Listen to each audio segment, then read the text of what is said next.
o monopolista, ele determina preço e quantidade? Sim. Sim. Ele tem o quê? Total controle sobre aquilo que ele está vendendo, né? Então ele determina preço e quantidade. É determinado pelo monopolista. Não é o mercado que estabelece. É diferente aqui, ó. Numa concorrência perfeita. Se eu estou lá na feira, vendendo tomate, todo mundo vendendo tomate a R$12. Eu chego lá, levanto o porta-malas do meu carro e vendo a R$30. Alguém vai comprar? Não. Eu não consigo determinar preço aqui. Agora, se eu sou monopolista, só eu vendo um determinado produto, e eu lá no porta-malas lá e vendo ele a R$30, se não tem mais ninguém vendendo, a pessoa vai continuar comprando de mim? Exemplo para Coca-Cola, né? Exemplo para Coca-Cola, por exemplo. Porque é a Coca-Cola, não, a gente não usa Coca-Cola não, porque tem uns produtos que são semelhantes. Por exemplo, tem a Pepsi. Você fala assim, poxa, mas eu não gosto. É uma preferência sua. Agora, no monopólio, você não tem opção. Vamos dar um exemplo? Combustível? Não, combustível não. Quem fornece, por exemplo, energia elétrica no Brasil? A SEB. Quem mais? Não, a SEB. Ela é o quê? Se ela quiser aumentar o preço da energia, vai poder? Vai. Alguém vai competir com ela? Não tem competição. Então ela determina. Agora na Coca-Cola, se o cara da Pepsi quiser fazer uma promoção, lançar um outro refrigerante aí por questão de gosto, você pode falar, não gosto, eu gosto de Coca. Mas de repente você aceita comprar um outro, dependendo do preço, entendeu? Tem opção. Aqui no monopólio você não tem opção. Beleza? Tranquilo? Dúvidas? Vamos lá.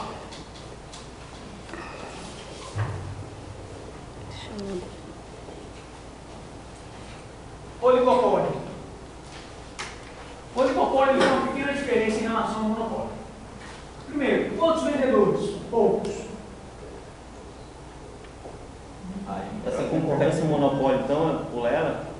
Hã? Essa concorrência monopolista? Não, essa é outra coisa. Vamos falar, isso aqui é só monopólio. Oligopólio. Nós temos poucos vendedores. E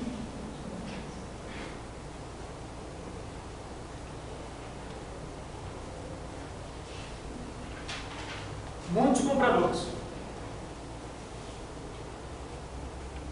Então, olha só. No mercado, onde eu tenho poucos vendedores e muitos compradores, tende a acontecer uma coisa que é chamada de mercado, que é um arranjo entre esses poucos vendedores. O que é esse arranjo? Esses poucos vendedores se organizam e falam assim, olha, pouca gente vende aquilo que a gente está vendendo aqui. Em vez de a gente ficar brigando, vou fazer uma promoção aqui, vou vender um produto diferenciado ali, por que a gente não combina e vamos combinar um preço de venda único e uma quantidade? Assim a gente vai ganhar muito mais, não é? Quando eles fazem isso, eles estão formando uma coisa chamada de cartel. E no cartel, aí sim, agora é um exemplo do posto de gasolina. São poucos os vendedores, muitos compradores, não há grande diferença entre os produtos, então o cara não tem muita diferenciação entre os produtos, e eles simplesmente combinam, vamos definir o quê? Vamos definir qual é o preço e qual a quantidade que a gente vai vender. E com isso eles formam um oligopólio, eles dominam o mercado.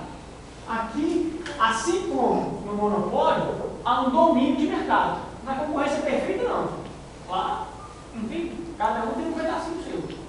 Agora aqui não. O monopólio é tudo deles, o oligopólio, esses poucos vendedores que formam um cartel, eles dominam o mercado. Então eles definem, por exemplo, vamos pegar o exemplo de posto de combustível aqui no Brasil.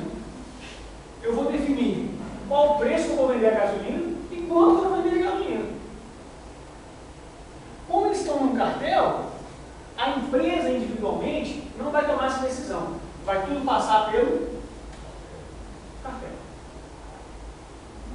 Isso acontece, na verdade, em vários ramos da economia. Em vários ramos da economia, a gente tem essa possibilidade de formação de cartel. Ok? Tranquilo? Entendido? Dúvidas? Só uma observação aqui. Só que o seguinte, eu não perguntei se as grandes perguntas que tem na A1 era que tem na A2. De maneira alguma, para quem entendeu assim. Eu perguntei se o mesmo conteúdo desse texto, que a gente responde os questionários, ou são os mesmos textos, são o mesmo conteúdo. Aqui a gente vai ser A2, vai ser por escrito, mas é o mesmo conteúdo. Quem lê esse aí, quem respondeu o questionário vai ser a mesma coisa. Não tem uma alteração de matéria? De matéria. Não, a matéria que a gente deu, né? A gente deu. Conhece, né? Não, a matéria é aquela lá, tá? Ok? Vamos lá, mais um. Concorrência e monopólio.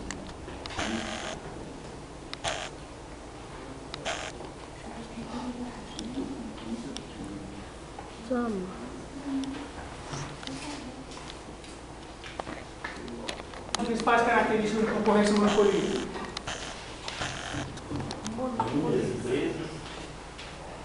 Muitas empresas, é isso? Produtos diferenciados. Muitas empresas. Produtos Produtos, eles são diferenciados, mas tem substitutos próprios, não é isso? Livre acesso de firmas ao mercado.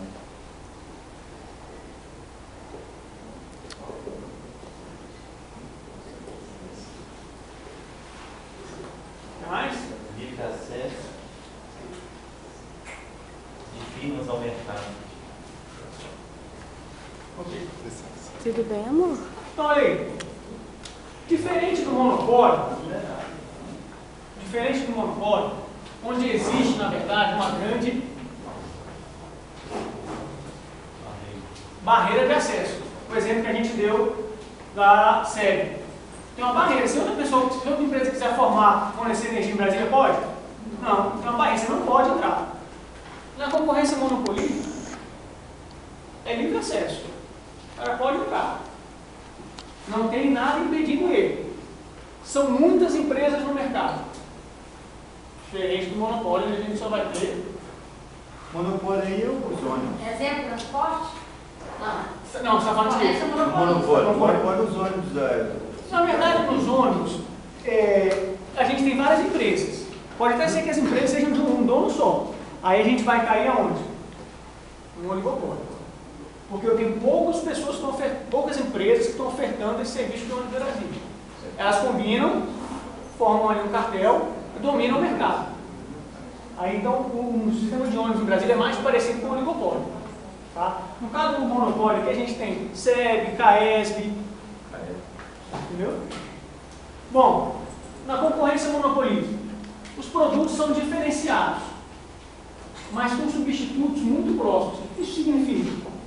Olha, cada empresa está oferecendo um tipo de produto ou serviço, tá, gente? Pense também em serviço. Leite, né? Hã? O leite, Não entendi. leite. O leite? Sim, ok, o leite. A Coca-Cola entra aí, né? Sabe o que são bons exemplos de concorrência monopolista? Por exemplo, salão de beleza. É um exemplo de concorrência monopolista. Tem muito salão de beleza? Tem. Tem. Os produtos são diferenciados? Um vai passar um produto aqui, o outro vai passar um produto ali, eles são próximos? Tem substitutos próximos? Tem, eu tenho a cor preta, eu tenho a cor vermelha. Qualquer um pode abrir uma empresa de salão de beleza? Pode. Por exemplo, empresa de telefonia. Concorrência monopolista. Tá? Normalmente essas empresas prestadoras de serviço, elas se enquadram dentro de uma concorrência monopolista. Você tem muitas empresas, muitas delas são pequenas, abrem pequenos negócios, oferecem uma série de produtos que não são iguais, mas têm substitutos muito próximos, então o cara tem uma concorrência muito forte, por isso que leva o nome de concorrência. Tá? E tem livre acesso, qualquer pessoa pode chegar e formar uma empresa dessa e entrar no ramo. Educação privada entra? Educação privada, isso aí. É isso aí. Eu vou colocar meu filho na escola A e na escola B. Na escola A, os dois vão se formar. Na escola A ele vai ter inglês, matemática, educação física, e no outro ele vai ter química, não sei o quê. aula extra de reforço disso, daquilo. Entendeu? Então essas são as principais diferenças. Bacana? Dúvidas? Podemos apagar? Vamos lá.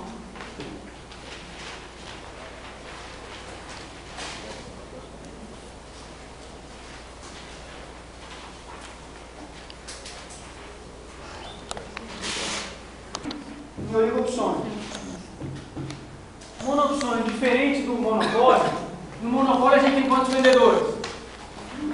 Um vendedor. No monopsônio a gente vai ter um comprador.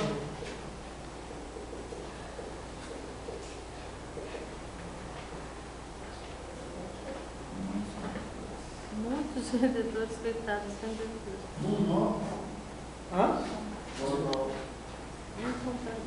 Monopsônio. Aqui é um P.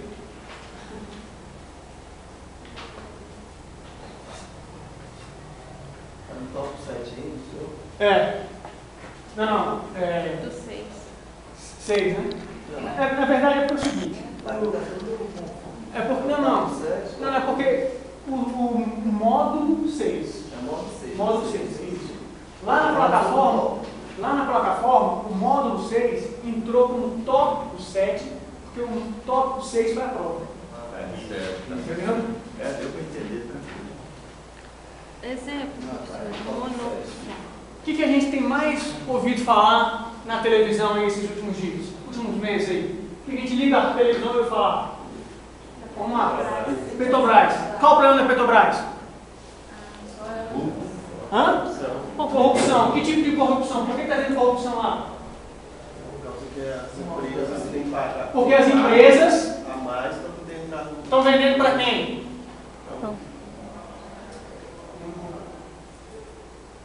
Esse é um caso clássico no caso da Petrobras. Eu tenho muitas empresas, muitas querendo vender para um comprador só. E aí? Aí ele cobra o. E aí, enfim, aí taxa, né? a taxa eles fazem com eles lá. Mas o exemplo do mercado que a Petrobras está inserida, quando ela vai no mercado e quer comprar alguma coisa, é um exemplo clássico de monopsônio.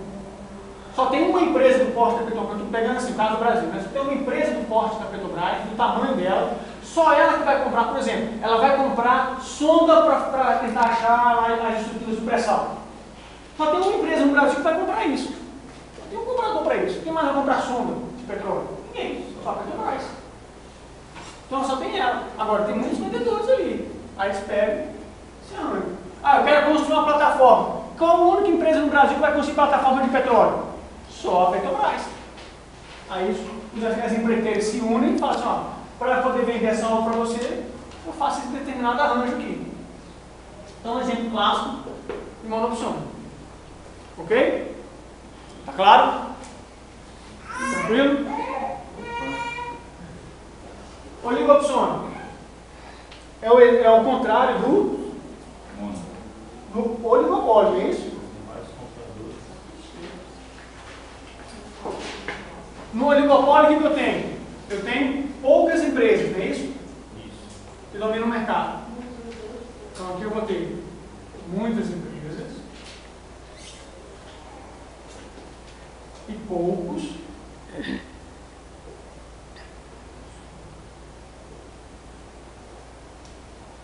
compradores.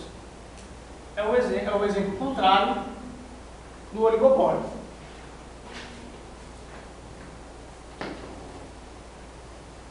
Por exemplo,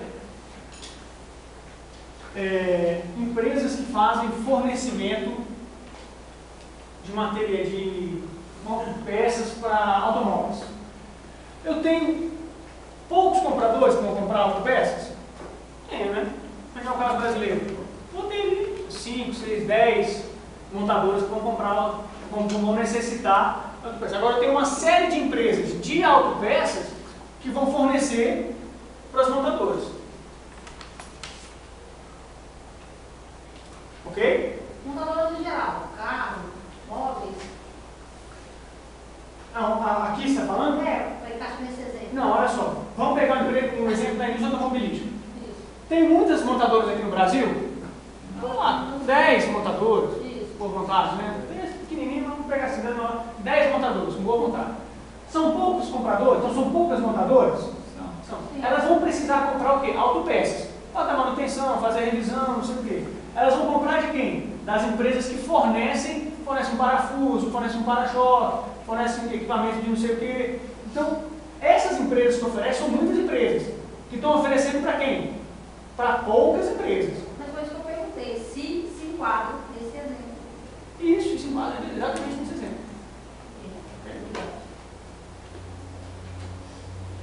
Tranquilo? Tranquilo. Dúvidas? Pode apagar? O caso na qual você vai cobrar na prova seria o exemplo aí. Então, o que é o oligopólio que a gente viu antes? Poucas empresas dominam o mercado. O exemplo dos postos de combustível aqui em Brasília. O oligopólio vai ser o contrário. Eu vou ter muitas empresas que vão oferecer seus serviços, seus produtos para poucos compradores. Então, por exemplo, o exemplo que eu coloquei da indústria automobilística. Nós temos no Brasil, mais ou menos assim, 10 montadores. Que a gente não tem fabricante, a gente tem montador. Tem 10 montadores de veículos no Brasil. Essas empresas montadoras, elas precisam comprar peças. Comprar uma porta, comprar um parafuso, comprar um para-brisa, um limpador. Elas vão comprar de quem? De muitas empresas que oferecem o quê? Autopeças. Tá? Então são muitas empresas que eu tenho no mercado, mas elas vendem para poucos compradores. Que poucos compradores? No caso da indústria de autopeças, no máximo umas 10 montadores que existem no Brasil. Ok? Tranquilo? Então, vamos lá. Moçada, estrutura de mercados. Beleza? Dúvidas? Pode apagar? Está melhorando? Tá?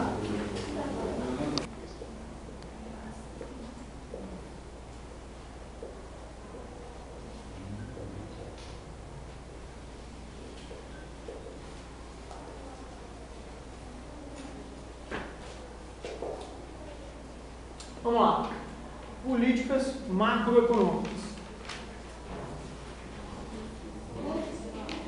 Quando a gente está falando de economia, isso a gente, na primeira parte do curso lá, nos módulos 1 a 5, a gente teve um tópico só sobre isso. Existe uma diferença em macroeconomia e economia, que nós estamos estudando dois grandes campos.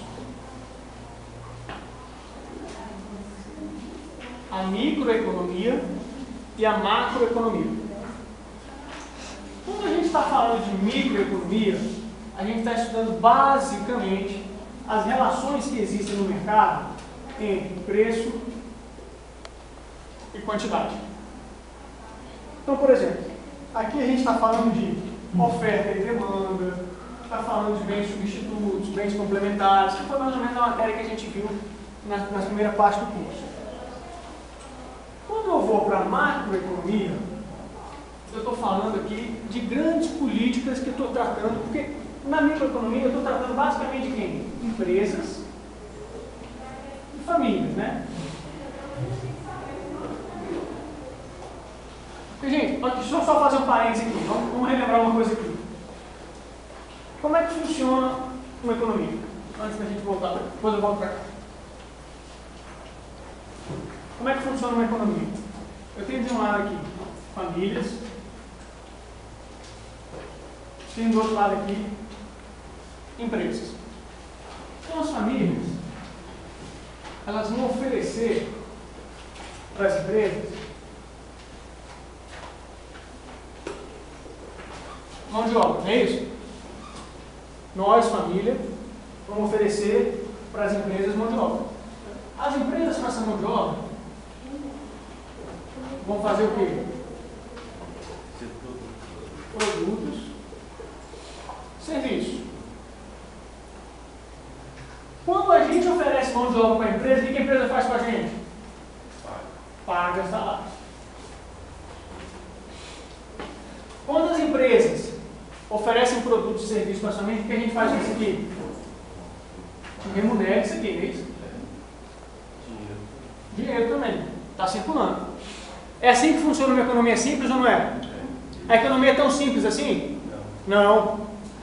Tem mais gente aqui nesse meio. Tem um cara chamado governo. O que o governo dá pra gente? Nada. Não, a gente dá o que pra ele? A gente dá imposto. E ele dá serviços públicos. Para as empresas, o que as empresas dão para o governo? Também imposto. O que o governo dá para a empresa? Também serviços, subsídios, benefícios, incentivos fiscais. Ok? É assim que funciona mais ou menos a economia? Falta mais alguém aí ou não? Falta. Falta um pessoal aqui, ó, que está pegando tudo isso aqui. Sabe quem que é? O resto do mundo. A macro. Quem que é o resto do mundo? Tudo. Por que eu estou falando de um país? Esse país vive sozinho numa ilha? Não. Esse país se relaciona com o mercado internacional. Na hora que a gente se relaciona com o mercado internacional, eu inseri todo o resto do mundo dentro da minha economia. Agora eu posso dizer, é assim que funciona uma economia?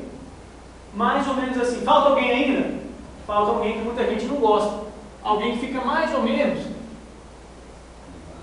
nesse meio aqui, fazendo um negócio chamado de intermediação financeira. Quem que são esses aqui? Os atacadistas. Os bancos. Agora eu digo, minha economia funciona. Está todo mundo aqui. Porque nem sempre a família vai ter dinheiro para pagar esse imposto para o governo. Nem sempre o governo vai ter dinheiro para custear esse serviço. Nem sempre o país vai ter dinheiro para comprar produtos vindo de fora.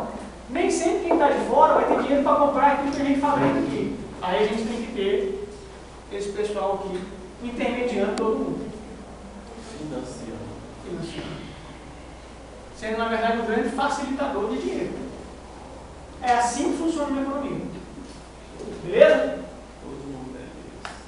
Tranquilo? Beleza. Bom, tendo isso aqui em mente, então vamos voltar aqui.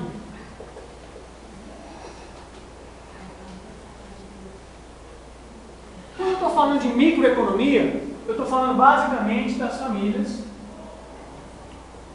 e das empresas. É aqui que está funcionando o meu mundo.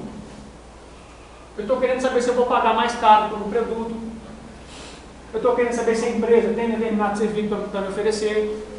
Se tem naquela quantidade que eu quero comprar. Esse é o mundo da microeconomia.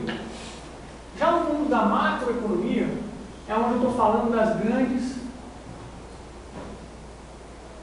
políticas que um país tem como objetivo. Então, a macroeconomia traz para o nosso mundo econômico a realidade de governo. Quando a gente abre o jornal e fala assim, não sabemos qual vai ser a política econômica que a presidente Dilma vai usar. Que política econômica a gente está falando? Política macroeconômica. Não sabemos quem vai ser o próximo ministro da Fazenda. O próximo ministro da Fazenda vai fazer que tipo de política?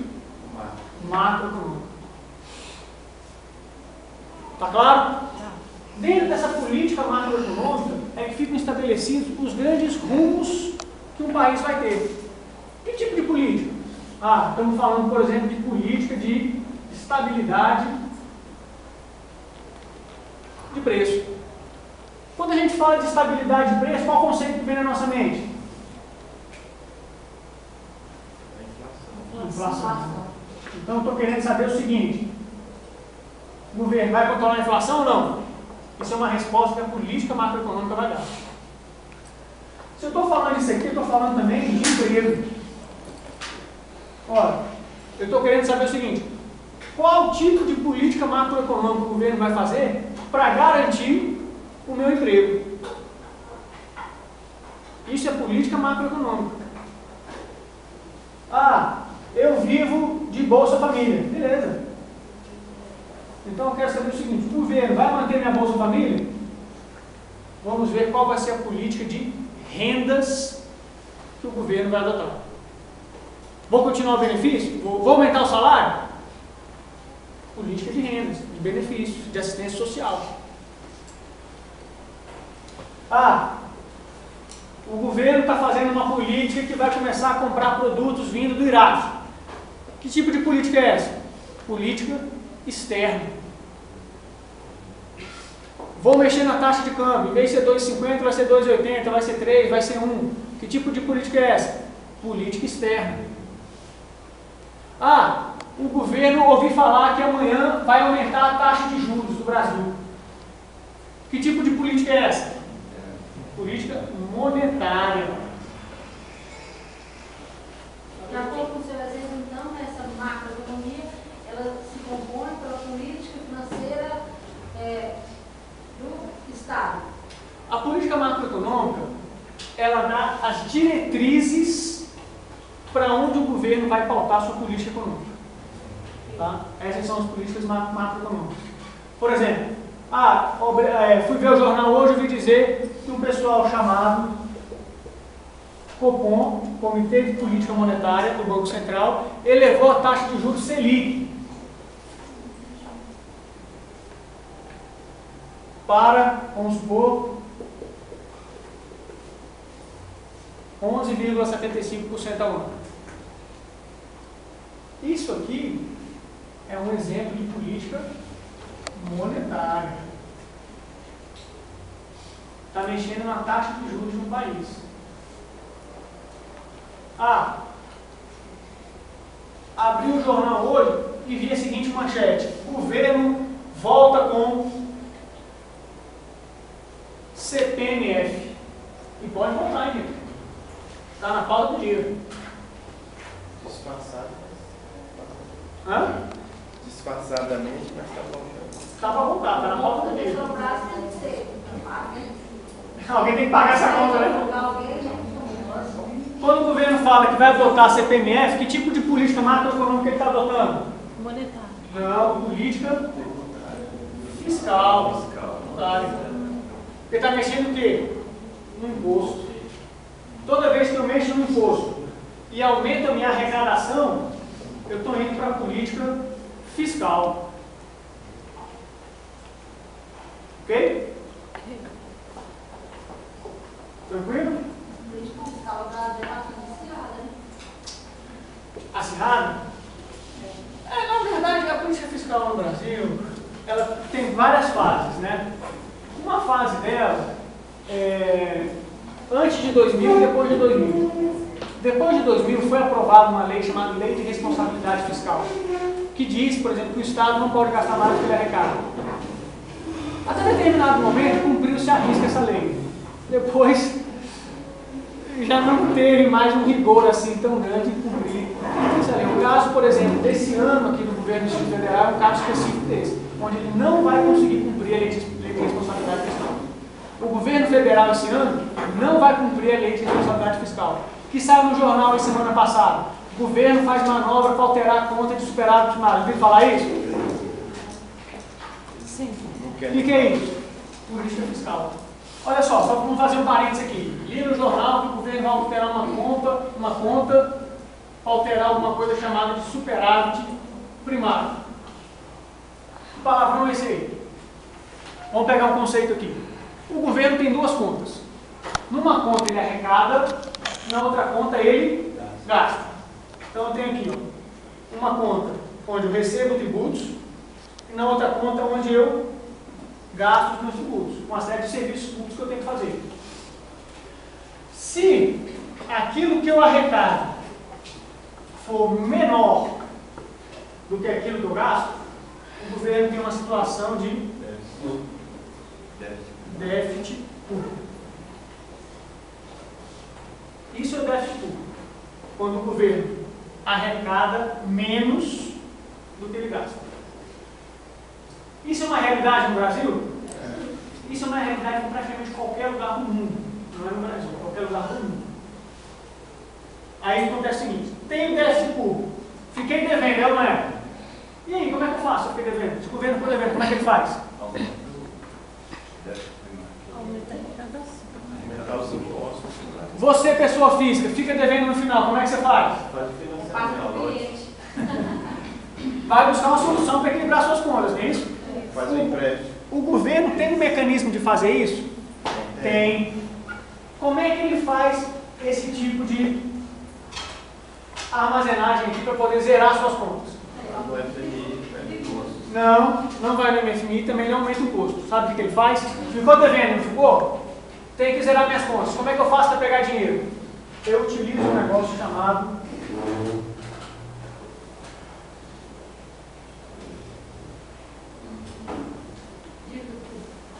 dívida. Como é que é isso? Vamos supor aqui. Chegou o final do ano. O governo federal ficou devendo lá R$500. Vamos colocar um exemplo simples, tá? Só para a gente entender. Ficou devendo R$500. Precisa fechar essa conta. O que ele faz? Eu, governo federal, vou no mercado e vou emitir um título da dívida pública. Emitir o título no valor de R$500. Quem comprou esse título? Quem quiser comprar. Pode ser nós, pessoas físicas? Sim, podemos. Quem está devendo o governo compra. Hã? Quem está devendo o governo também compra. Também compra, mas assim, não precisa estar devendo o governo, pode ser qualquer pessoa, pode ser a gente. Então o governo fala assim, olha, estou emitindo títulos no valor de R$500, que é quanto eu estou precisando. Então vamos supor que a gente compre. Aí a gente compra esse título, compra um papel. Não existe mais papel físico, mas vamos supor que existisse papel. O que está escrito nesse papel? Aí vai lá, eu, Germano, vou receber daqui a tantos anos o valor que eu estou dando para o governo mais os juros.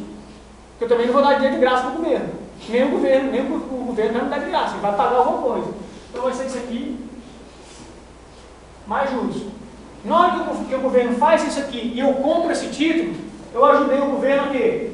A financiar o déficit público dele. Qual foi a coisa ruim do país? Aumentou o quê? A minha dívida pública aumentou em R$500.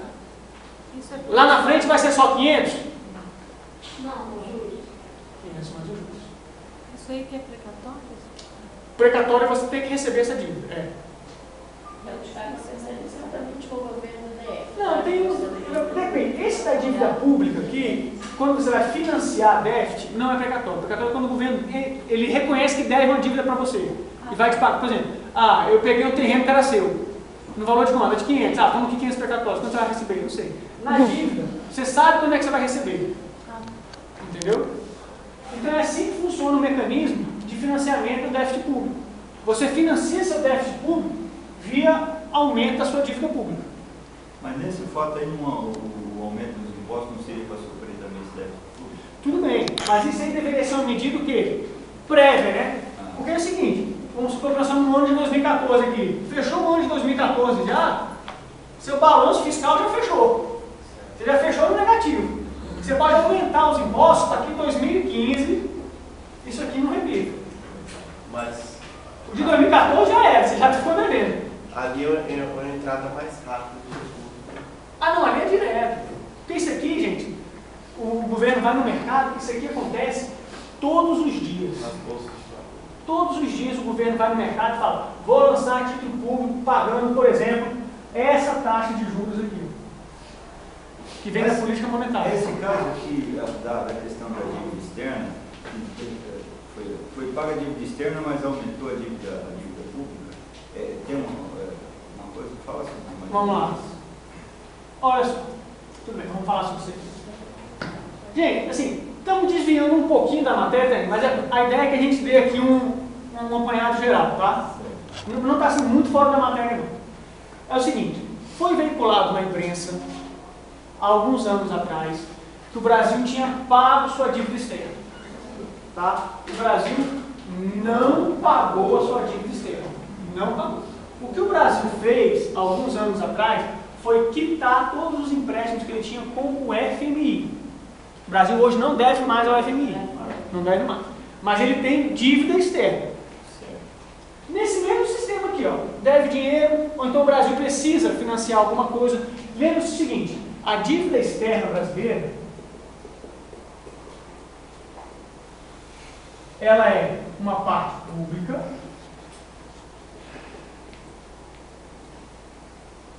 e uma parte privada também. Tá? Não vamos esquecer disso. Por exemplo, o governo está precisando de dinheiro e quer fazer um financiamento. quer ir lá fora pegar um dinheiro emprestado, por exemplo, no Banco Mundial ou algum outro organismo. Fala, estou precisando de 1 milhão. Aí um desses bancos dá 1 milhão para o Brasil e aumenta a nossa dívida pública externa. A Fortune, por exemplo, está precisando pegar um dinheiro emprestado e não quer pegar no Brasil, quer ir lá fora pegar dinheiro emprestado. Pode? Pode. Na hora que ela vai lá e pega o dinheiro emprestado, isso aqui vai entrar na dívida externa privada. Tá? Então, a dívida externa, na verdade, ela é somatório de público com privado. Tá? Não, mas entra como dados. Porque o gasto de pagamento é individual, entra como dados.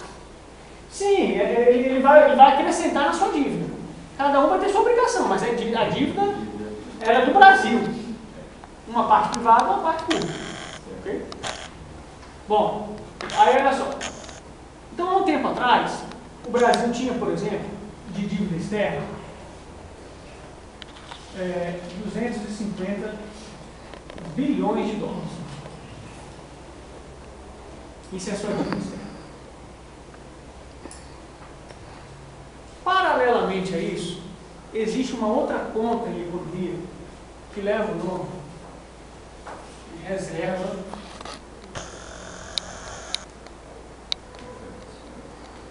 reservas internacionais. O que são essas reservas internacionais?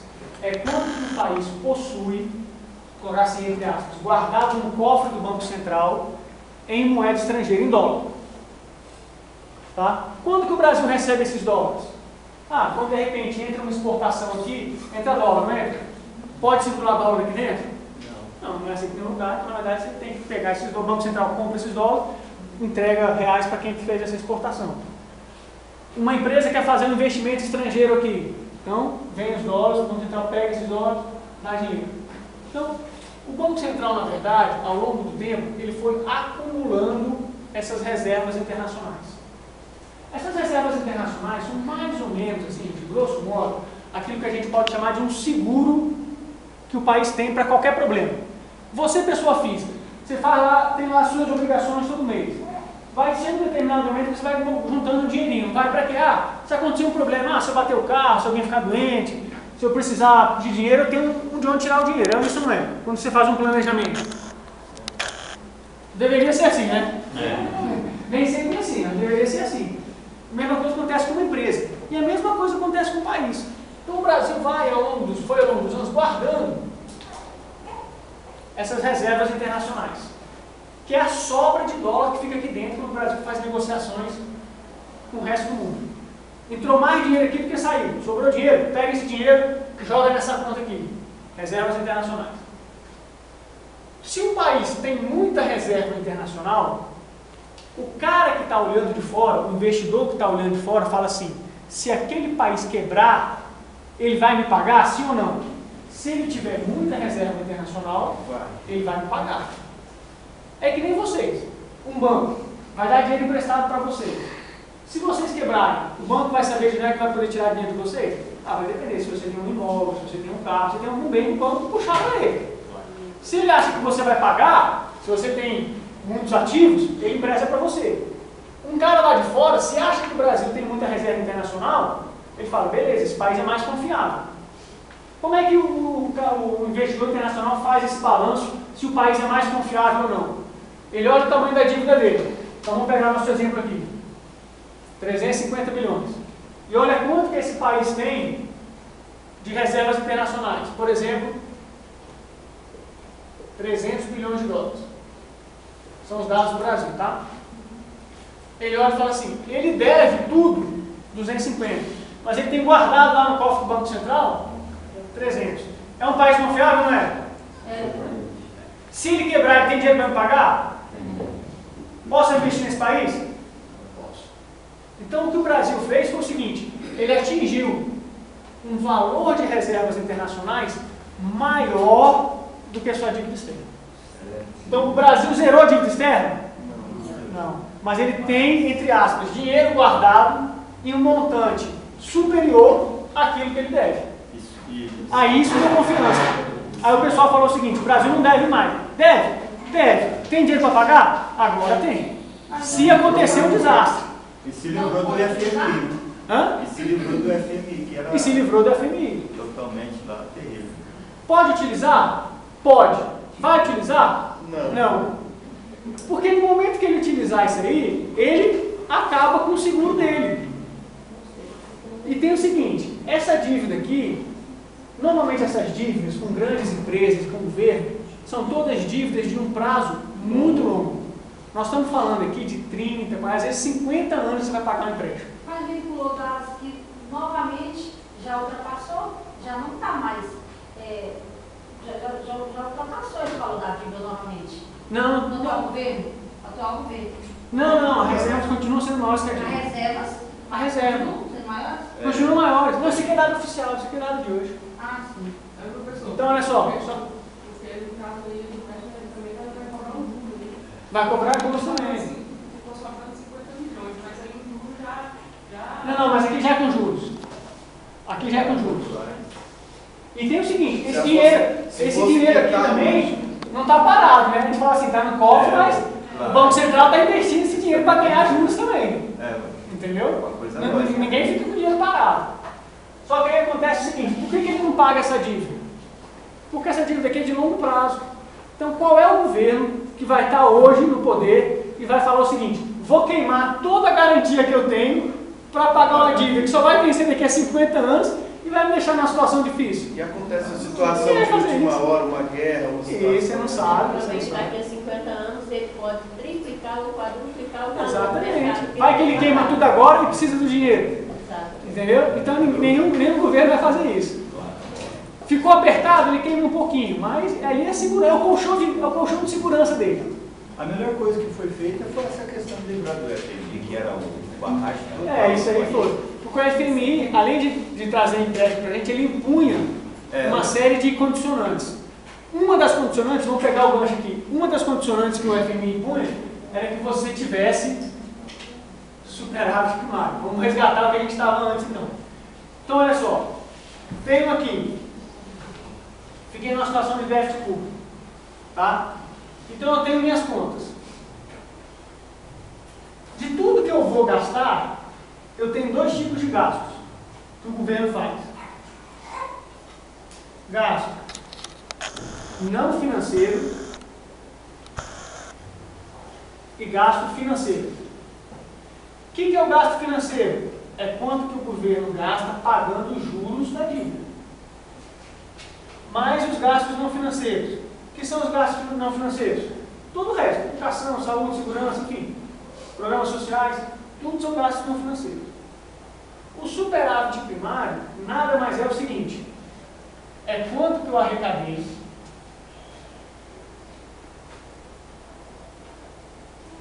antes do gasto financeiro. Eu arrecadei 100 e tive de gasto não financeiro 80. Então sobrou quanto para mim? 20. É o meu superávit primário.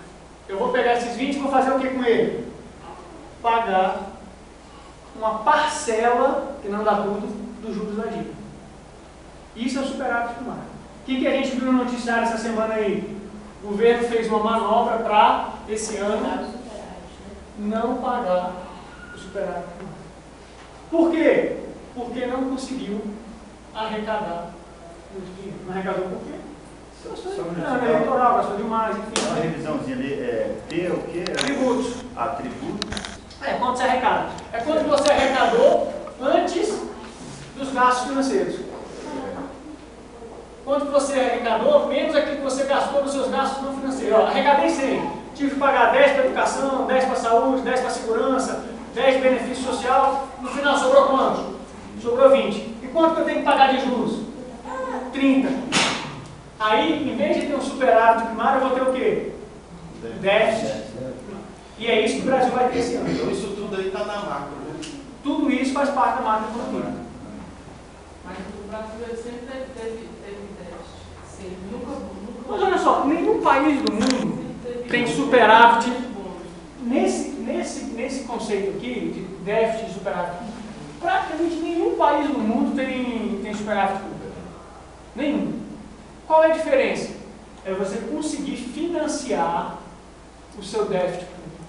de forma que você não eleve muito a sua dívida pública. O problema é saber administrar isso dentro do mercado para trazer benefício para nós. Esse é o detalhe. Você tem, igual o senhor falou, tem muitos países que vivem uma situação em termos proporcionais igual a do Brasil, mas a qualidade de vida dos seus cidadãos não é melhor que a nossa. Ó, isso aqui, ó. O serviço ele volta para a família. O serviço público volta. Que o governo oferece. O governo oferece. Por exemplo, existe uma estatística que a gente chama de carga tributária. O que é a carga tributária? É quantos por cento do PIB o país paga só em impostos. No Brasil, essa carga tributária é de 35% e 36% do PIB. Ou seja, de tudo aquilo que a gente produz, 36% são impostos. É muito alto? Muito. Depende. Depende do serviço. Isso aí. Depende de como que a população recebe o serviço de volta. Existem países que têm a carga tributária maior do que a nossa, 40%, 45%. Agora, nesses países, a prestação de serviço público não consegue ser comparada àquela que a gente presta aqui dentro. Essa que é a diferença. É o caso que eu penso na questão desses serviços de saúde. Você faz um plano de saúde. Seria melhor pagar um pouco todo mundo em vez de plano de saúde e a assistência pública. Paga tanto lá, depois chega na hora mesmo e vai para o público, porque lá o plano não atende. Vamos voltar lá. A prova, o assunto está bom demais. Ok? Tranquilo?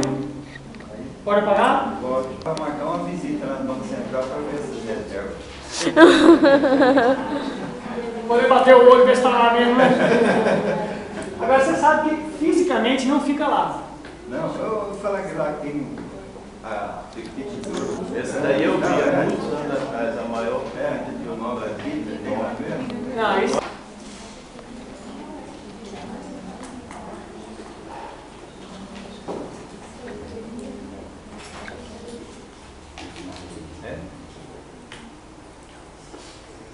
Peraí, eu tô tchutchu. Qual é a diferença que a gente ouve falar crescimento econômico e desenvolvimento econômico?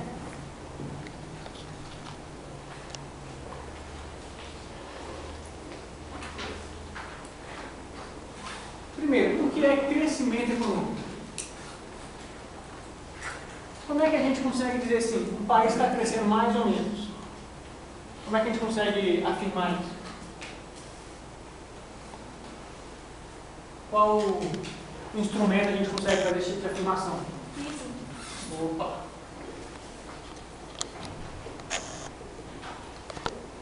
Então, o que é o PIB?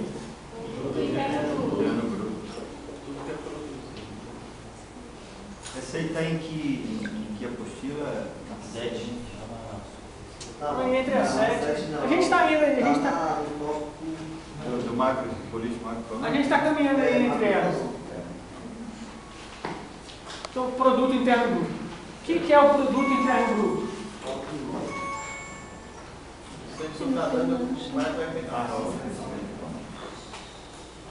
O que é o produto interno bruto?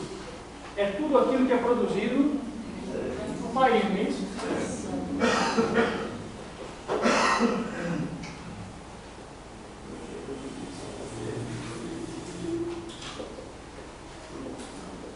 Ou seja, é a riqueza do país. Quando a gente ouve falar assim, o Brasil cresceu 2%, o Brasil vai crescer, em 2014 a gente deve crescer alguma coisa em perto de 0,3%, 0,4%. Então, em 2014, o Brasil vai crescer 0,3%. O que isso significa? Que o PIB vai aumentar 0,3% em relação ao valor dele de 2013. A gente vai produzir em 2014 somente 0,3% a mais do que tudo aquilo que foi produzido em 2013. É alto ou baixo? Baixíssimo. Nós praticamente ficamos não vejo crescendo praticamente nada. Quando a gente pega algumas comparações internacionais, fica mais fácil a gente chegar nesse tipo de conclusão. Quando você compara com a China, assim, a China até que é um ponto muito extremo, né? Assim, é difícil a gente fazer qualquer tipo de comparação com a China. Mas tudo bem, vamos pegar a China. A China em 2014 vai crescer alguma coisa perto de 7%. Em comparação ao nosso zero, nada.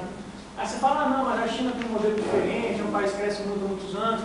Beleza, vamos comparar então com o Paraguai. Vai crescer quanto o Paraguai? 3, 4, 5%. Colômbia, 5%. Peru, 6%. Uruguai, 4%. Ou seja, é uma diferença muito grande. Você deixar uma economia do tamanho da brasileira praticamente com crescimento zero, é um problema muito grande. O que faz induzir esse crescimento aqui?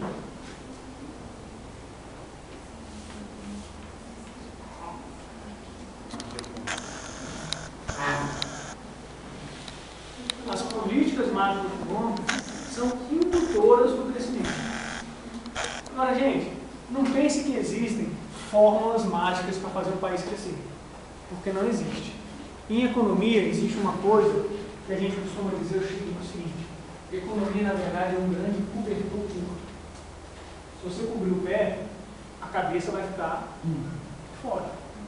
Se você cobrir a cabeça, seu pé vai ficar frio. Então, não existe muito milagre para você fazer.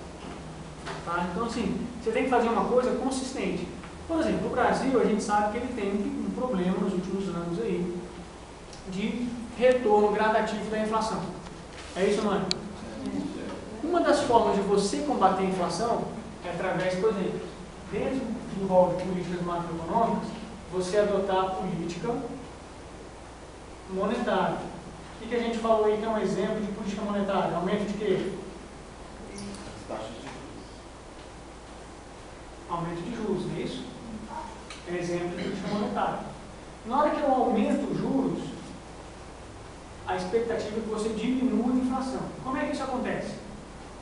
Você liga a televisão lá e vê o William Bonner falando assim: hoje o Banco Central elevou a taxa de juros para 12% ao ano. O que isso mexe na minha vida? Consumo. Diminui o consumo. Primeira coisa, na hora que o Banco Central eleva os juros ficam mais caros para quem primeiro? Para os bancos. Então os bancos vão fazer o quê? Cobrar mais da gente. Se eles cobram mais da gente, nós vamos pegar mais ou menos dinheiro emprestado? Menos. Se a gente vai pegar menos dinheiro emprestado, a gente vai comprar mais ou menos? Menos. Se a gente consome menos, vai acontecer o que nas lojas? Sobrar mais ou menos estoque? Sobrar. Mas o que vai acontecer com o preço? Cai. Essa é a lógica. É a economia cara que ele fez. A economia cara. Controlei a inflação? Controlou a inflação. Ajudei a crescer o país? Não. Cobertor curto está aí. Estou com um problema nas minhas contas públicas lá. Estou gastando mais do que arrecado. Vamos colocar o imposto. Vai resolver o problema das contas públicas? Vai. Vai ser bom para o país? Não. Vai sobrar mais dinheiro para a gente comprar? Então, não existe fórmula mágica. Por isso que uma das políticas, principalmente dessa daí que o governo está fazendo, é combater a corrupção, fazer o enxugamento na máquina interna para não precisar aumentar os impostos. Exato. O problema é você conseguir fazer isso em tempo hábil de um governo. É isso também. E no Brasil não existe política de Estado. Existe política de governo. Normalmente 4 ou 8 anos, mas de Estado não existe. O ideal seria que nós tivéssemos políticas aqui de 20, 30 anos. Independente de quem assumisse, o cara pudesse, eu tenho uma meta lá que daqui a tantos anos não vai ter 0 de analfabetismo, vai ter 0 de fila no SUS, vai ter não sei, isso são metas. Independente de quem assumir, o cara tem que cumprir aquilo ali. Isso não existe no Brasil. Existe política de governo, não existe política de Estado. Então as políticas macroeconômicas, elas mudam ao sabor de quem assume. Um exemplo da política de Estado é aquela de 2002, né, da responsabilidade fiscal. A lei de responsabilidade fiscal. Mas já estão boicotando ela de novo. Esse é o problema. Plano real. O plano real. O plano real foi uma política de governo, de Estado. Hoje em dia a gente consegue observar que o real já não tem o mesmo valor que tinha quando foi criado. Por quê? Porque a inflação gradativamente voltou. Eu tenho estado no jornal da Globo para a previsão para o fim desse mês, agora é 6 ponto alguma coisa, né? De inflação. Quer dizer, já está elevando. Já está elevando. Isso, gente, lembra o seguinte, a gente vai voltar a falar de inflação, mas a inflação nada mais é do que uma média de tudo que elevou para todo mundo. Cada pessoa individualmente tem uma inflação, tem a sua inflação. Por exemplo, se houve lá que a inflação do ano foi de 6%, aí chega aqui para renovar a matrícula, a Forte fala assim, vai aumentar em 10%. Pô, não era de 6%, como é que vai levar em 10%? Então assim, aquilo ali é uma média. Então cada pessoa, cada empresa vai ter um nível de inflação diferente. Então quando a gente está falando aqui de PIB, o que faz com que o PIB aumenta ou diminui são as políticas macroeconômicas que o país vai tomar. Então a gente viu aí quais são os exemplos de política macroeconômica. Política monetária. Exemplo de política monetária. Elevar juros. Diminuir juros também é exemplo de política monetária? É, só que no sentido contrário, não é isso? Exemplo de política fiscal. Política fiscal. Exemplo de política fiscal. CPMF. Impostos, mexer nos impostos, aumentar a tributação, mexer em alíquota. Isso é exemplo de política fiscal. No fim, qual o objetivo? De aumentar O objetivo das políticas macroeconômicas. Eu vou perguntar assim, a questão de vender a gasolina fora mais barato do que nós temos aqui. Aí seria a questão de aumentar o superávit? Não, internacional. calma. O exemplo, o objetivo das políticas econômicas sempre vai ser aumentar o crescimento econômico com desenvolvimento econômico. Esse é o ideal. Assim, é como nas empresas não existem lá missão. A missão da empresa é fazer isso. A missão de um país deveria ser buscar o máximo crescimento econômico possível junto com o desenvolvimento econômico. Como é que eu obtenho isso? Através das políticas macroeconômicas. Qual o problema? Não existe uma fórmula certa para isso. O cobertor é curto. Pode ser que em determinados locais você aplique uma determinada política e dê certo, em determinados locais você aplica a mesma política e não dê certo. Senão nem os Estados Unidos não tinha esse problema. Senão nenhum país tinha isso. Que são fortes. Senão o mundo seria perfeito. A gente estudou, olha só, a gente estudou naqueles primeiros módulos lá, aquela ideia dos pensadores econômicos. E um dos pensadores econômicos lá, o Adam Smith, dizia assim, no Brasil, na economia, existe um negócio chamado de mão invisível. Não sei se alguém aqui vai lembrar desses textos aí que a gente viu no primeiro. Mão invisível. O que é essa mão invisível? Eu não preciso ter um governo me dizendo o que eu vou fazer, aquelas questões fundamentais, o que fazer, como fazer, para quem fazer. Eu não preciso ter isso. Os mercados vão ser tão autossuficientes que eles vão se ajustar. Se faltar um pouco aqui, eu contrabalanceio aqui. Se faltar ali, eu vou me autoajustando. Esse seria o mercado perfeito. Essa mão invisível. Só que isso existe no mercado, na vida real? Não. Se isso fosse verdade, não existiriam as crises. A crise veio para matar esse pensamento do Adam Smith. Porque no momento que tem crise, quem é que tem que resolver as coisas? É o governo. Ele muda a política macroeconômica para tirar o país de uma crise. Por isso que tem que mexer no mercado, ele é muito volátil. É muito volátil, é muito difícil você mexer nisso aqui. Você pega um país do tamanho do Brasil, com as diferenças que a gente tem aqui dentro, é muito difícil você fazer uma política que vai servir para todo mundo. Então não é simples. Falar de governo, ciências que vai, aquilo lá. As políticas macroeconômicas, em tese, elas deveriam sempre objetivar isso aqui. Eu vou aumentar meu PIB o máximo possível, trazendo sempre desenvolvimento econômico. Uma situação que pode ser essa mão invisível, que não sabe onde está, que trouxe um benefício enorme para o Brasil, foi o descobrimento do pré-sal. Se hoje, se não tivesse esse descobrimento do pré-sal, o que seria de nós hoje? Eu acho que seria mais a mão divina do que a mão Porque os investidores, muitos investidores ainda continuam no país em cima por conta desse recurso, né, que a gente tem aí, né, ainda a explorar. Com certeza. Então, olha só. Então, vamos lá. Exemplo de política monetária, aumento de juros. Exemplo de política fiscal, mexer nos impostos. Exemplo de política de rendas, mexer nos salários, nos benefícios. Ok? Exemplo de política externa, aumentar a exportação, aumentar a importação. Eu quero fazer o seguinte, quando você vai fazer uma transação comercial, existem normalmente as alíquotas, que são os impostos. Para você poder vir no Brasil com um determinado produto, tem que pagar tanto de imposto alfandegário, ou então a taxa de câmbio e tal. Quando eu mexo nessas alíquotas de exportação e importação, ou mexo na taxa de câmbio, eu estou mexendo com política externa. Eu estou ou incentivando vir mais produtos para o Brasil, ou estou dizendo para não vir mais produtos para o Brasil. Ok? Uma solução para resolver isso daí é tirar metade dos políticos e botar metade de economista. Não, eu não sei se dá certo. Sabe que eu acho que não seria uma boa ideia, vou te falar a verdade. Se você colocar assim, 5 economistas numa sala, separados, e fizer a mesma pergunta para eles, provavelmente você terá 5 respostas diferentes.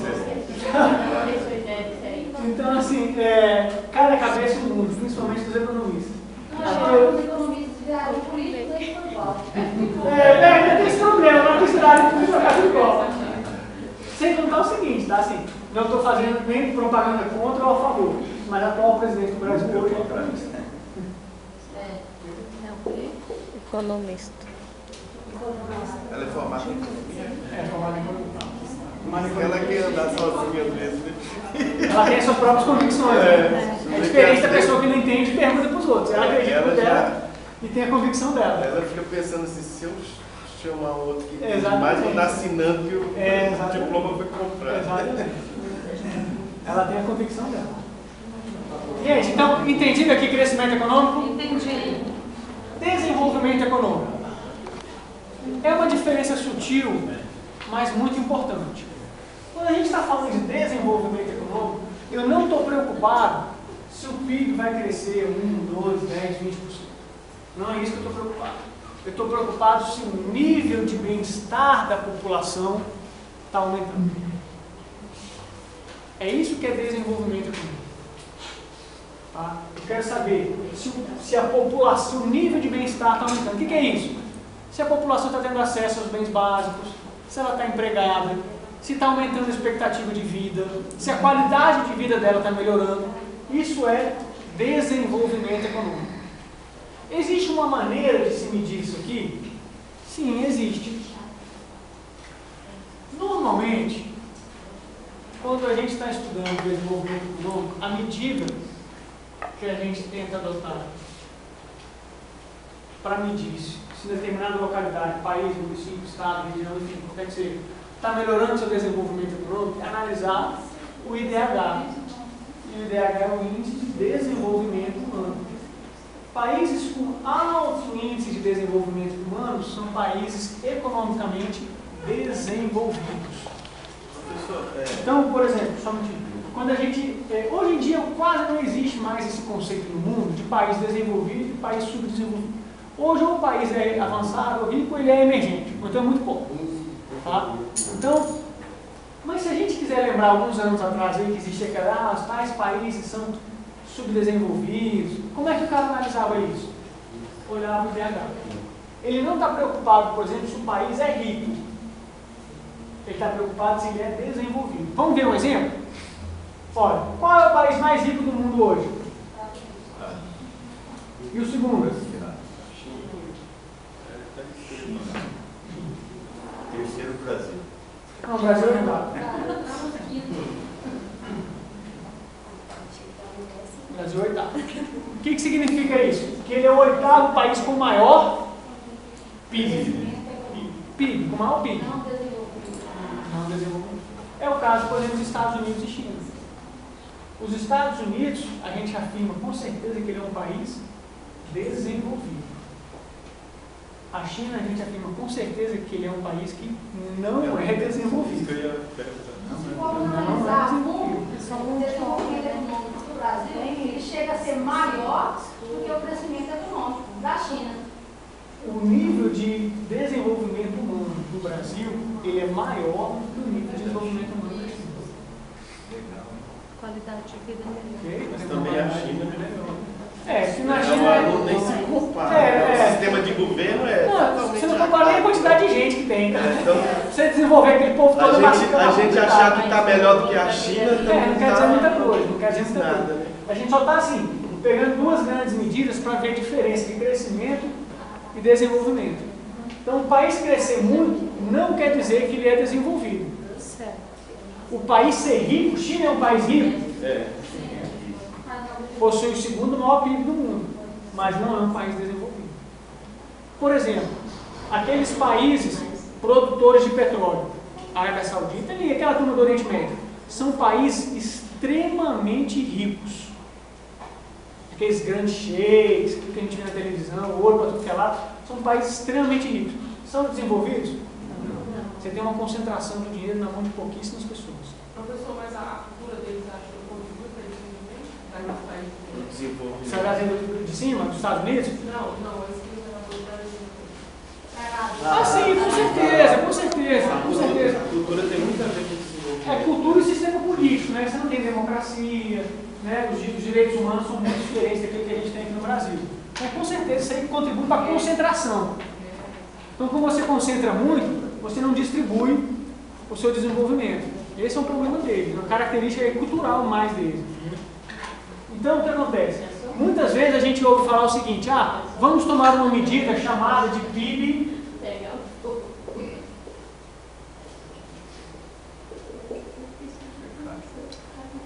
capita. O que é o PIB per capita? É quanto que é o PIB do país, quanto que ele produziu no ano, dividido pela população.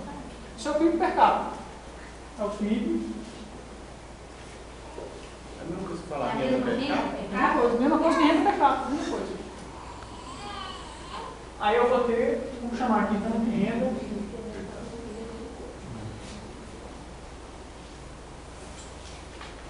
Renda per capita. Olha, nesses países que eu dei o exemplo, por exemplo, da Arábia Saudita, a renda per capita desses países é elevadíssima. Elevadíssima.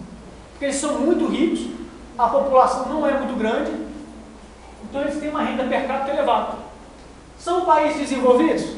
Não, nem perto disso. Nem perto disso. Porque a renda está muito concentrada, você não tem desenvolvimento. Tá? Então, analisar a renda per capita como indicador de desenvolvimento não é legal. Tá? Se a gente quiser analisar um indicador de desenvolvimento econômico, é o IDH. Então, para analisar desenvolvimento econômico, a gente não olha renda per capita. A gente olha o índice de desenvolvimento humano desse país. Essa avaliação é feita através dessa renda deles que não cresce. Aí fica... A avaliação do crescimento. Ok? Então, quando a gente está analisando o PIB,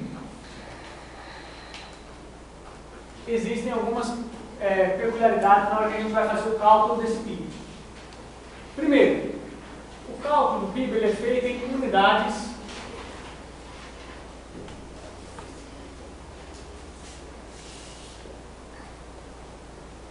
monetárias. Por exemplo, eu tenho que saber qual é o valor do meu PIB, quanto que foi produzido. No final do ano, porque tem uma defasagem, né? Existe no Brasil um órgão que é o responsável por divulgar as estatísticas econômicas, que é o IBGE. O IBGE vai chegar num determinado momento e falar o seguinte, olha, em 2014, o PIB do Brasil vai dar um valor em reais, foi de tantos trilhões. Ou seja, ele é apurado em unidades monetárias. Eu consigo dizer em reais quanto que foi produzido no país de um ano para o outro. Ok? Então essa é a primeira característica. O IBGE que faz? Hã? É o IBGE que faz? O IBGE que é o órgão responsável por divulgar as estatísticas do PIB no Brasil. Agora o mercado de serviço autônomo não consegue. Não, na verdade é o seguinte, a conta do PIB era uma grande proxy. né? É uma aproximação daquilo que é feito. Ele não consegue mensurar tudo, mas no mundo inteiro é assim. É uma grande aproximação. Então ele pega determinadas proximidades, determinado setor, aí ele compara uma série de indicadores e diz, produziu tanto. Entendeu? Outra coisa, só entra no cálculo do PIB os chamados bens finais. Olha, quando a gente está produzindo alguma coisa, vamos supor que a gente esteja montando um carro. O carro não é feito de inúmeras quantidades de peças? Na hora que eu vou colocar no PIB quanto que foi produzido, eu vou contar só o bem final, ou seja, só o carro. Eu não vou contar o carro mais um vidro, mais uma porta, mais uma maçaneta, nada disso. Eu só conto o bem final. Ou seja, não entra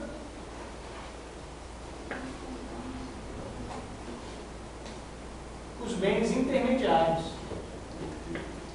Com certeza é até maior, porque quando o carro está pronto, além do custo, ainda tem um retorno.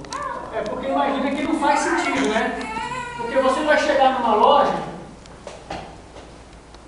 para comprar um determinado bem, você vai pagar só pelo bem final. Então o que foi produzido, que vai entrar na conta do PIB, é o bem final. O que está no meio dele ali faz parte do processo de produção.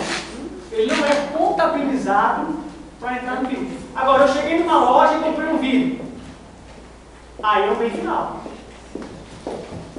Agora, o vidro que foi colocado no seu carro lá, ele é o bem intermediário. É que nem o pão. Para você fazer o pão, o que você precisa ter? Farinha e? Fermento lá, trigo, não é isso? Farinha, água e óleo. Farinha, água e óleo. Pronto. fermento e sal. Várias modalidades de pão. Então, olha só. Para você... Olha aí. Para você fazer esse... Então, olha aí. Vamos dizer. Você tem isso aí, então. Farinha, água e mais óleo. Fermento. Olha o fermento, não faz.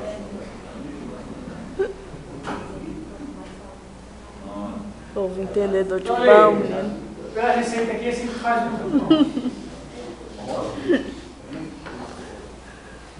Isso tudo junto aqui vai dar aquilo que a gente chama Pãozinho francês. de pão. Eu só vou contar no PIB o pão. Eu não posso contar o pão mais uma farinha, mais o óleo. Agora, eu cheguei lá no supermercado e comprei só uma farinha. Conta no PIB? Conta. Agora, aquela farinha que entrou para produzir o meu pão, não, porque ela vai ser um bem intermediário do meu pão. Okay? Aqui é só para ilustrar a diferença, tá, gente? Que existe entre um bem final e um bem intermediário. Ok? Tranquilo? Dúvidas? Crescimento e desenvolvimento, entendido aí? Entendi. Quando o IBGE solta aquela conta lá dizendo quanto foi o PIB do país, existe uma maneira da gente calcular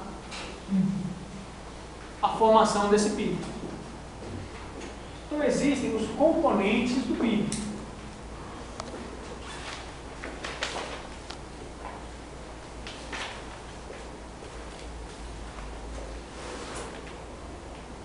Consumo das famílias,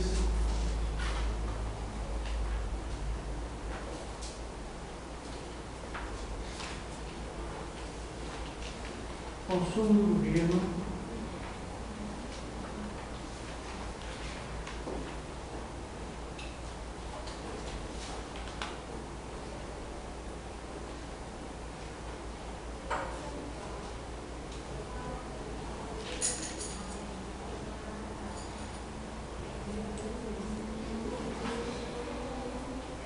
investimento, exportações e importações. Então, quando eu vou calcular o PIB, e aqui a gente pode colocar os princípios,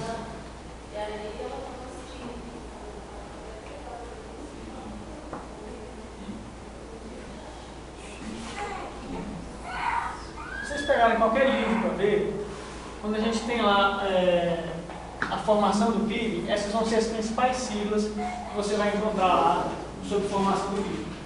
Então, quando a gente for calcular o PIB, a gente pode dizer o seguinte: o PIB, ou seja, o Produto Interno Bruto do país, ele vai ser o consumo das famílias, tudo que as famílias consumiram, mais o consumo, aí vocês podem colocar aqui, ou gastos, tá? Tanto faz. Essa última letra aí é M? O grupo M. M de macaco. Está no tópico 9, né?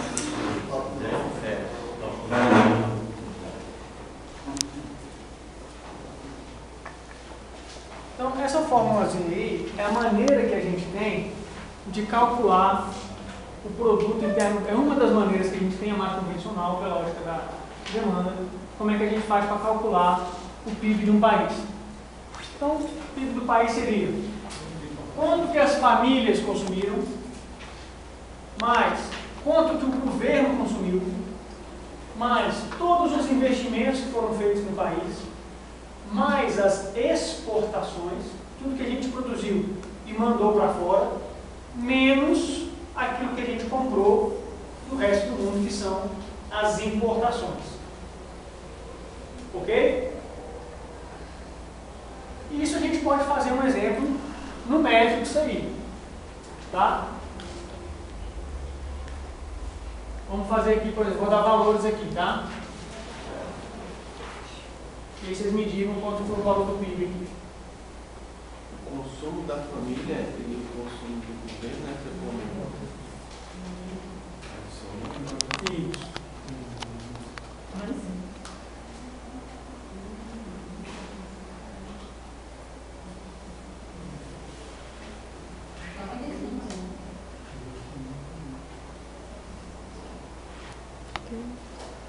Desculpa, das famílias, 20 do governo.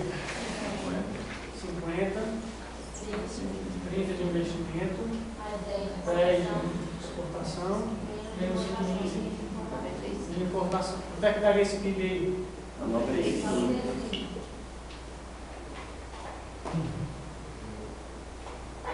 95. Ok? Então, assim, essa é a maneira que é calculado o PIB de um país.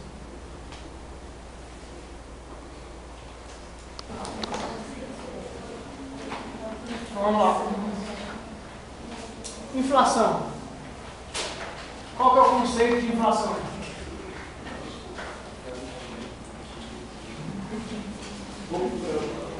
Hã?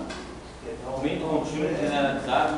É um aumento contínuo e generalizado. Está aumentando sempre. O que é generalizado? Não é num setor só, né? Não é só aqui que está aumentando, é na economia como um todo. Contínuo porque é aumentando ao longo do tempo e generalizado. Não está concentrado no setor, no supermercado, numa loja, não. Ele é em toda a economia. Então, se ele é contínuo, foi ao longo do tempo e generalizou por toda a economia, a gente chama isso de inflação. Tem um cálculo. Hã? Tem uma fórmula. Do que causa a inflação? Não, é uma fórmula para calcular a inflação.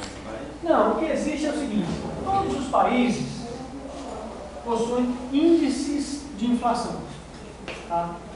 No Brasil, por uma herança da época de alta inflação que a gente tinha, né? Hoje a gente está reclamando de uma inflação perto de 6%. Mas nós chegamos a ter inflação de praticamente quanto? 50. 90. Era um número tão grande que não cabia nem nessa lousa aqui. Era coisa, né, fora do normal, não cabia, entendeu? Nós chegamos a ter inflação de, se não me engano, perto de 1 trilhão no ano. Cortava zero, dava moeda, tirava moeda, enfim, não era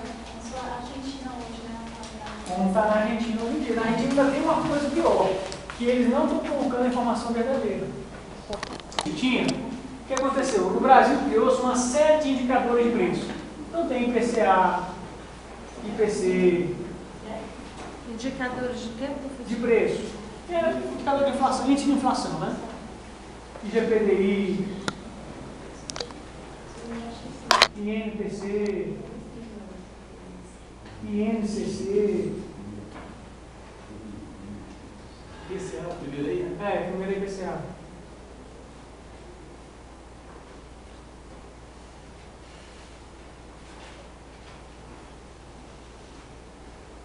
IPA. Então, assim, normalmente nos países, tá? Nos países assim, mais desenvolvidos, existem dois tipos de índice de preço. Um índice de preço ao consumidor e um índice de preço ao produtor. Ponto final, só isso. No Brasil, em função dessa nossa herança inflacionária, a gente precisava ter uma série de mecanismos que fossem reajustando preços relativos. Então a gente está falando de salário, de contratos. Então você criou-se uma série de indicadores de preço. Então a gente tem, o mais famoso que a gente tem hoje, que é aquilo que o governo usa, é o IPCA. O IPCA, ele é o índice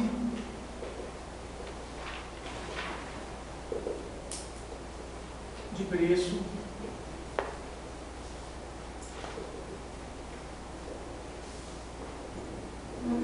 ao consumidor amplo. E aí existe toda uma metodologia por trás de como calcular esse indicador. Tá? Esse indicador ele também é divulgado pelo IBGE. E ele pega todas as famílias que recebem de 1 a 40 salários mínimos. Então, como é que ele faz isso? Previamente, o IBGE tem uma pesquisa onde ele lista tudo que uma família nesse padrão consome. Aí tem uma série de bens e serviços. Então ele fala assim, come arroz, paga luz, televisão, viagem de avião, gasolina, vai fazendo. Aí chega no final lá. Quanto é que deu esse aqui? Esse aqui dá 100. Beleza. Próximo mês. Qual foi o valor de tudo isso aqui que ele consome? 105. Ou seja, de um mês para o outro, a inflação foi 5%. É assim que se calcula a inflação. De 1 a 40 salários mínimos. Esse aqui do IPCA. Tá? Todos, cada um vai ter uma metodologia diferente. Esse do IPCA, que é o mais famoso no Brasil, é assim que ele é calculado. Tudo que consome esse de 1 a 40? Ele tem uma cesta de consumo. Certo. Ele fala assim, um indivíduo padrão aqui dentro consome isso. Come pão, refrigerante, cerveja, vai ao mercado, viagem de avião, aluguel, ônibus, luz, água. No final, deu 100. Aí, isso, por exemplo, foi em outubro. Aí, em novembro, esses mesmos itens aqui de bens e serviços, quanto que custou? Custou 105. Então, eu sei que de outubro para novembro, a inflação foi de 5%. Tá? É um exemplo de salário mínimo. É um exemplo ilustrativo, mas é assim que é feita a cálculo. Tá? Ele faz uma pesquisa prévia e vê o que na média, essas pessoas consomem. Entendeu? E aqui, vai saber se aumentou ou diminuiu o preço daquela cesta de bens que ele consome. Isso. Então ele vai ter essa cesta de bens, dentro da cesta de bens, ele vai saber se aumentou ou diminuiu o preço. Tá? Então, isso é como é que se calcula a inflação. Então no Brasil, em função dessa herança que a gente tinha necessidade de ter essa série de índices. Hoje em dia precisa? Não. Para que tem? Não tem uma resposta. Não existe. Tem porque é uma empresa que faz. Por exemplo, alguém que mora de aluguel? Opa! Quem mora de aluguel, normalmente, os contratos de aluguel são reajustados pelo IGPM. Que tem uma forma de metodologia de cálculo totalmente diferente das demais. Você tem o IGPM. Bom, quem aqui é assalariado, normalmente existe dentro da função que você tem, a negociação salarial uma vez por ano. Aí, como é que a empresa ou o órgão vai te dar um aumento de preço? Vai ser com base em quê? Ele vai ter que partir de uma inflação. É assim que acontece. Chega lá a sua classe, você trabalha, sei lá, trabalha na Terra Cap. Aí chega lá na Terra Cap, vai ver quanto é que vai dar de aumento. Como é que eu vou resolver quanto de aumento que eu vou dar para o funcionário da Terra Cap? Primeira coisa que eu tenho que olhar é o quê? A inflação. Aí a segunda coisa que eu vou resolver é o seguinte: vou dar só a inflação ou alguma coisa mais a inflação? Se eu estiver dando alguma coisa além da inflação, eu estou dando para aquele trabalhador um aumento real. Ou seja, o salário dele está aumentando em termos reais. Porque se eu der só a inflação, eu estou só fazendo o quê? Estou só equilibrando. Estou só equilibrando ele. Ele estava mais pobre, ele tinha esse salário. Aí passou um ano inteiro, teve inflação. Aí ele agora compra menos. O que eu fiz agora? Vou dar de novo a inflação. Só fiz aqui, só trouxe ele para o mesmo nível que ele estava antes. Se eu der um salário acima da inflação, aí eu aumentei o poder de compra dele.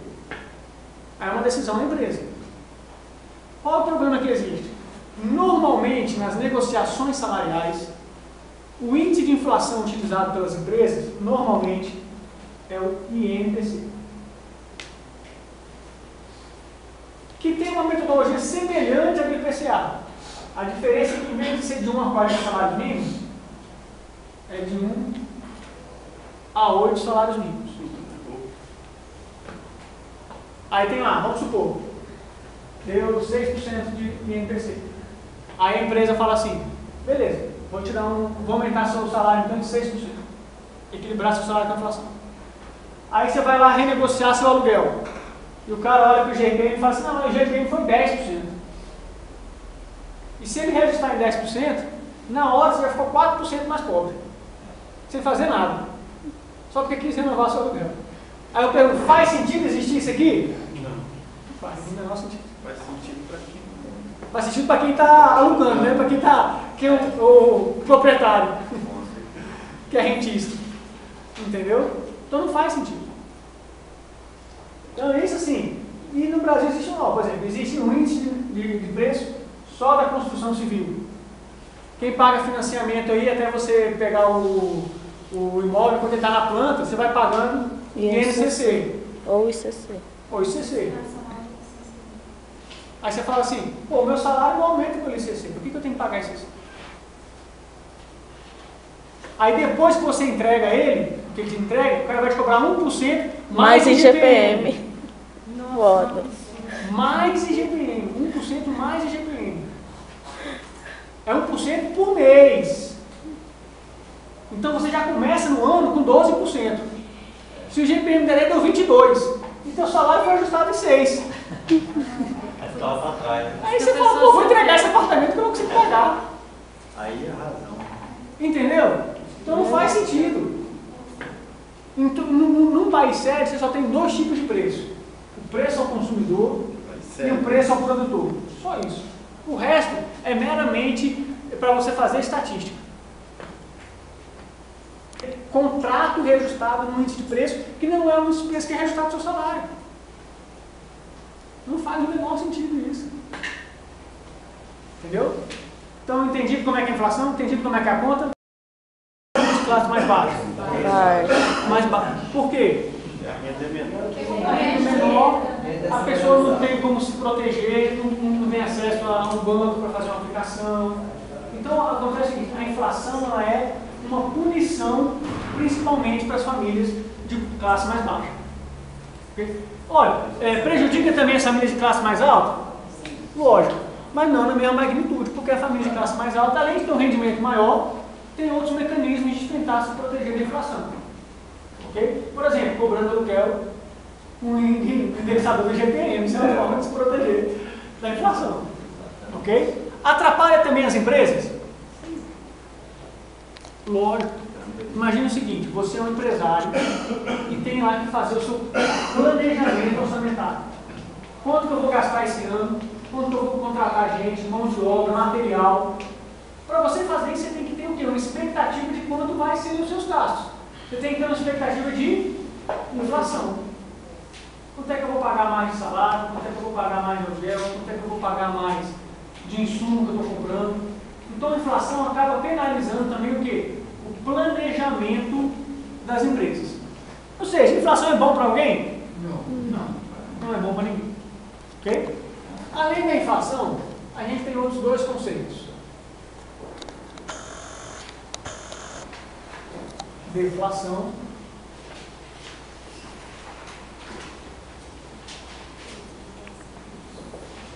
e desinflação. Quem é que fala para a gente a diferença entre eles?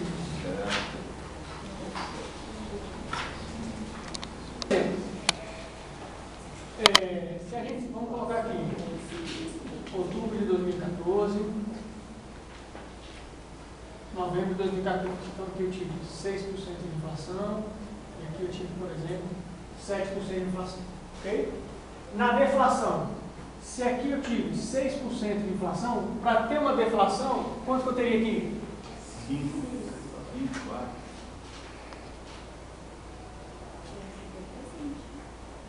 Eu teria que ter uma queda de preço. Queda de preço. Teria que ter uma deflação. Os preços teriam que ficar o quê? Mais baixo. Pode ser menos 6, menos 5, menos 4, enfim, qualquer. Não precisa ser igual, né? Negativo. Tem que ser negativo. Aí eu tive uma deflação. Por exemplo, o IBGE vai lá apurar aquele valor. Fez aquela cesta de bens. No mês deu 100. No mês seguinte deu 95, ficou mais barato. Então eu estou passando por um processo na minha economia de deflação. Acontece? Acontece. É muito frequente? Não, mas acontece. Vez ou outra, a gente tem isso aí. Por exemplo, no IGPM é mais fácil a gente observar deflação, porque ele é muito volátil. Aconteceu aquele negócio lá, por exemplo, em vez de ter uma seca, teve uma safra excelente. E o preço do minério caiu muito. O que vai acontecer com o IGPM? Aí explicar. Então pode ser que no mês você tenha deflação. E acontece. Vez ou outra acontece. No índice de preço ao consumidor é mais difícil acontecer, mas no IGPM acontece com uma frequência maior. Aí eles mudam. E uma desinflação. Então se eu tive aqui 6%, no mês seguinte eu vou ter, por exemplo, 3%. É inflação ainda? É inflação. Mas eu tive um processo de diminuição da inflação. Isso.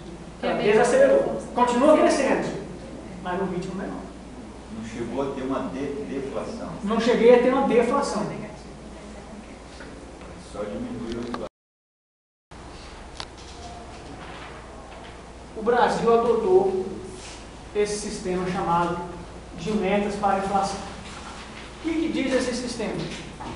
Diz o seguinte, olha, o Conselho Monetário Nacional. O que é o Conselho Monetário Nacional?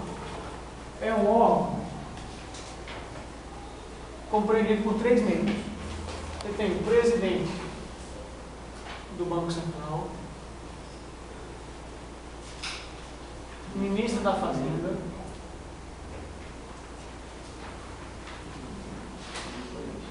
e o ministro do Planejamento. Esses 3 aqui dentro do Conselho Monetário Nacional estabelecem qual vai ser a meta de inflação do país que o Banco Central vai perseguir. Então eles fazem uma reunião e chegam à seguinte conclusão: olha, eu, Conselho Monetário Nacional, estou dizendo que o Brasil deve ter uma inflação, uma meta de inflação de 4,5% ao ano. Para acomodar choques da economia, problemas que a gente tem, eu deixo você ir 2 pontos para cima ou 2 pontos para baixo. Ou seja, eu posso chegar até 6,5% de inflação ou até 2,5% de inflação. E dou para o Banco Central a autonomia de conduzir essa inflação nesse patamar que eu estabeleci. Ele, o Banco Central, pode fazer o quê? Pode usar da sua política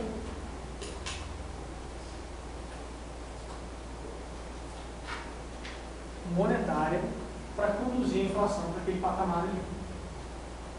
Então, hoje no Brasil, a nossa meta de inflação ela é de 4,5% ao ano, podendo ir 2 pontos para cima ou 2 pontos para baixo. Então, a gente pode chegar até 6,5% ou até 2,5%. O Banco Central, ele é, como a gente pode dizer assim, o guardião dessa meta. Ele é o responsável por fazer com que essa meta seja cumprida. E para isso ele usa a sua política monetária para tentar combater essa inflação, para deixar ela naquele patamar pré-estabelecido. Ora, atualmente, a nossa inflação, e isso aqui sempre medido pelo IPCA, tá, gente? Foi aquele primeiro que a gente comentou lá. Atualmente, o nosso IPCA está em 6,5%. Ou seja, está no limite. Não pode acontecer nada diferente, senão a gente ultrapassa isso aí. Tanto é que a nossa inflação está no limite. O que o Banco Central está fazendo aí ultimamente? Tem elevado a taxa de juros. É isso? Hoje em dia, a taxa de juros do Brasil ela é de 11,25% ao ano, que é aquela que a gente ouve falar que o Copom decidiu. O Copom é o Comitê de Política Monetária do Banco Central. É ele que faz uma reunião a cada 45 dias. Os diretores do Banco Central fazem uma reunião a cada 45 dias, olham todos os indicadores da economia, olham como é que está